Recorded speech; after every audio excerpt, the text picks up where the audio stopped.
न पृथ्वी न जलम न अग्निम न वायुर्धून वा भवान येषाम साक्षिणमात्मा चिद्रूपम विद्धि मुक्ते। अर्थात न तो आप पृथ्वी हैं, न जल हैं, न अग्नि हैं और न ही वायु और आकाश हैं। आप इन सबको अपनी मुक्ति के लिए साक्षी चैतन्य रूप ही समझें। अष्टावक्र गीता के इस तीसरे श्लोक के साथ मैं नित्यानंद आप सबका अपने YouTube चैनल सेक्रेड शिफ्ट पर बहुत बहुत स्वागत करता हूँ। इस तीसरे श्लोक में अष्टावक्र जी राजा जनक को यह समझाने का प्रयास कर रहे हैं कि हे राजन, आप शरीर नहीं हो, आप इसमें स्थिर सूक्ष्म स्वरूप साक्षी चैतन्य आत्मा हो। तो हम इस श्लोक में इसी की विवेचना करेंगे।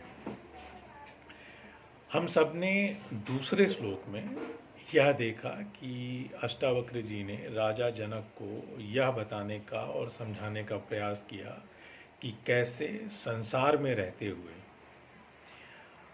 अगर आप मुक्ति की इच्छा रखते हैं तो भी वैराग्य को प्राप्त कर सकते हैं और उसका आपको कैसे अभ्यास करना है। दूसरा श्लोक जैसा कि आप सबने सुना था, मुक्ति मिक्षसि चित्तात विषयान विश्ववत्यज क्षमार्च वदयातोषम पीयूषवत भज।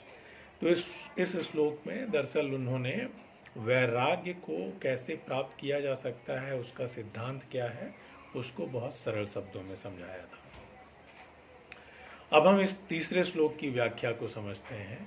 यहाँ पर राजा जनक को अष्टावक्र जी कह रहे हैं कि तुम यह शरीर नहीं हो, और ऐसे हमारे उपनिषद भी कहते हैं, ना हम देहो न मम देहो, ना तो आप शरीर हो ना ये आपका शरीर है, तो फिर आप हो क्या। तो राजा जनक इसको बताते हैं कि आप इसमें स्थिर साक्षी चैतन्य आत्मा हो और वही आपका वास्तविक स्वरूप है। अज्ञानतावश हम इस शरीर को अपना समझ बैठे हैं। अच्छा, इसको हम एक सरल शब्दों में भी समझने का प्रयास करते हैं कि किस तरीके से यह भ्रांति हो जाती है। जैसे समझिए कि आपने कोई एक वस्तु खरीदी, मान लीजिए एक बुक खरीदी या एक पुस्तक खरीदी, तो आप उसे क्या कहते हो? आप उसे यह कहते हो कि यह मेरी किताब है या मेरी बुक है। तो इससे आप समझिए कि वो किताब और आप दो अलग अलग एंटिटी हुए, दो अलग अलग व्यक्तित्व हुए।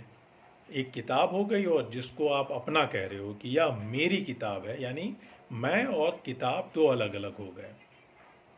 ठीक उसी तरीके से यह मेरा पेन है या कोई भी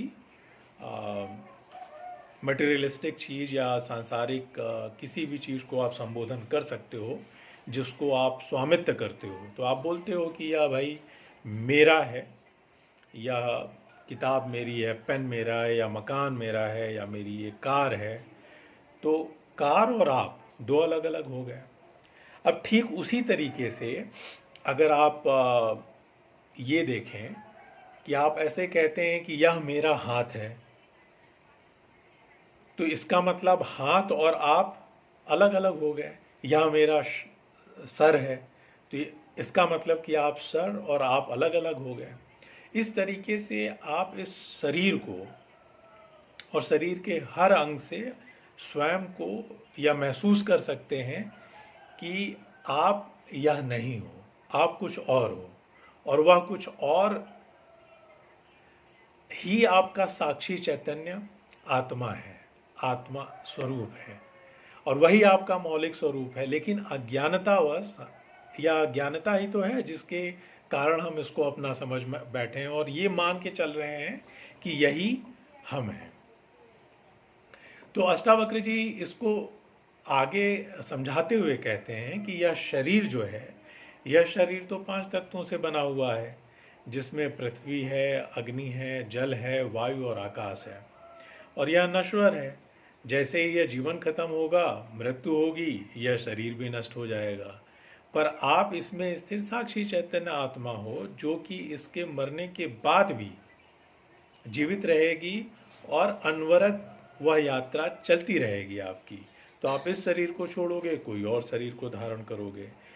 तो यह कुछ ऐसा है कि पुराने वस्त्र जैसा है आपका, कि आपने इसको हटाया और एक नया वस्त्र धारण कर लिया।